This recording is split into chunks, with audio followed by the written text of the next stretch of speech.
could the problem in many developing countries, such as where terrorism is on the rise, like in Indonesia, southern Philippines, southern Thailand, is it a lack of political will on the part of governments? I mean, you mentioned lack of governance. I think that when one looks at the Laos-Cambodia Thai situation from the optic of the Asian Muslims Association and the Catholic Bishops' Council, and one finds the huge number, I don't want to quote numbers on the air, but the huge number of children who are sold every year. When you visit trafficking, exactly, of human parts and human beings, and you visit a family of 18 and you say, why did you sell this child? And the answer is to keep the other 17 alive. So these are the basic facts. That's sad too. Yeah. Now, President Musharraf. What is sad is that we are not creating a geography of hope. How do you create a geography of hope? By recognizing that geography is about demography, about people, and it's not only about resources, not only about the geophysical, in terms of the misuse of soil. Going back to Al Gore's Inconvenient Truth, we're misusing soil. 40 billion tons of topsoil are blowing away every year. Geology is about the misuse of minerals, and you see the exploitation in different parts of the world of the poor in the extrusion of minerals. But the geography of hope is about recognizing that each region can be a building block towards a more stable tomorrow for our grandchildren. Otherwise, we're accepting the supremacy of the strong. Not acceptable, I don't think so. Your Highness, President Musharraf was in Indonesia recently and in Malaysia, and I understand he visited some countries also here in this area in an effort to start something to resolve the Palestinian issue, which many see as the root problem of the whole terrorism, Islamic thing. What are the prospects for that? I believe in, you mentioned before I comment on our part of the world, but you mentioned Malaysia and Indonesia. Yes. Now, they may be distant from us in terms of kilometers, but they're not at all distant from us in terms of public opinion.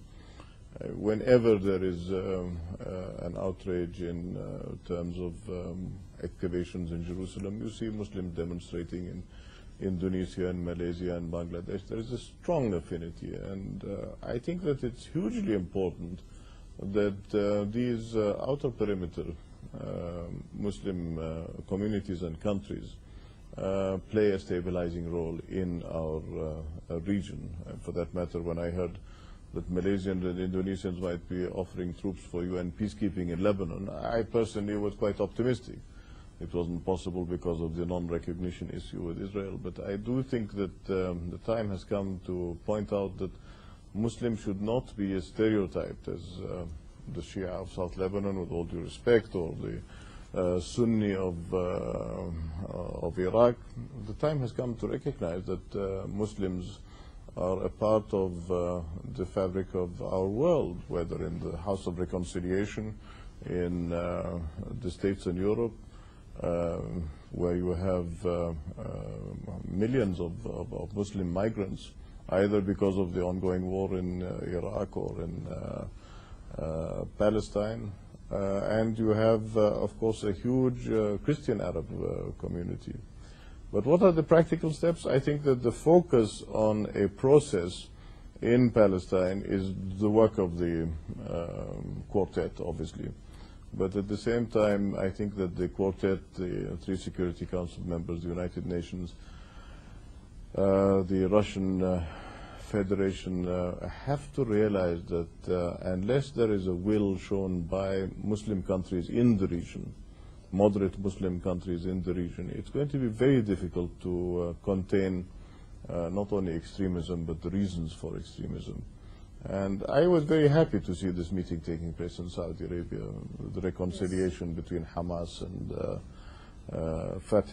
And I would think that similar meetings, reconciliation talks, are really not about creating national reconciliation governments alone, or creating a national platform for reconciliation between religious leaders, say in an Iraqi situation, but they're about putting society back, putting communities back in this region, and putting them back on the course of rebuilding the regional agenda against the background of this continuing fragmentation. Pakistan is a victim, of course, of large numbers of refugees as a result of its open door policy.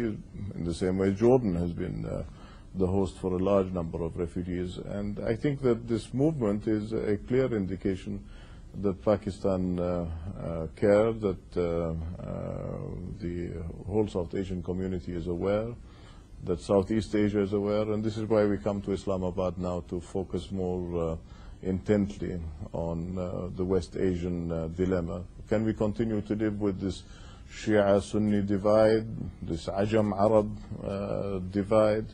I think that these are all grotesque caricatures which have to be understood. Yes, there are tensions, but these tensions are not insurmountable.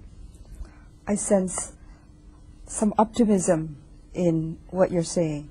You have something to... Indeed. I believe that the norm in this part of the world is that it is the land of Mesopotamia, the land of the richness of a cradle of civilizations, the Pharaohs, the Sumerians, the Babylonians, the Phoenicians, and it was said by Aristotle of Carthage that there was never a military coup in Carthage because it was democratic.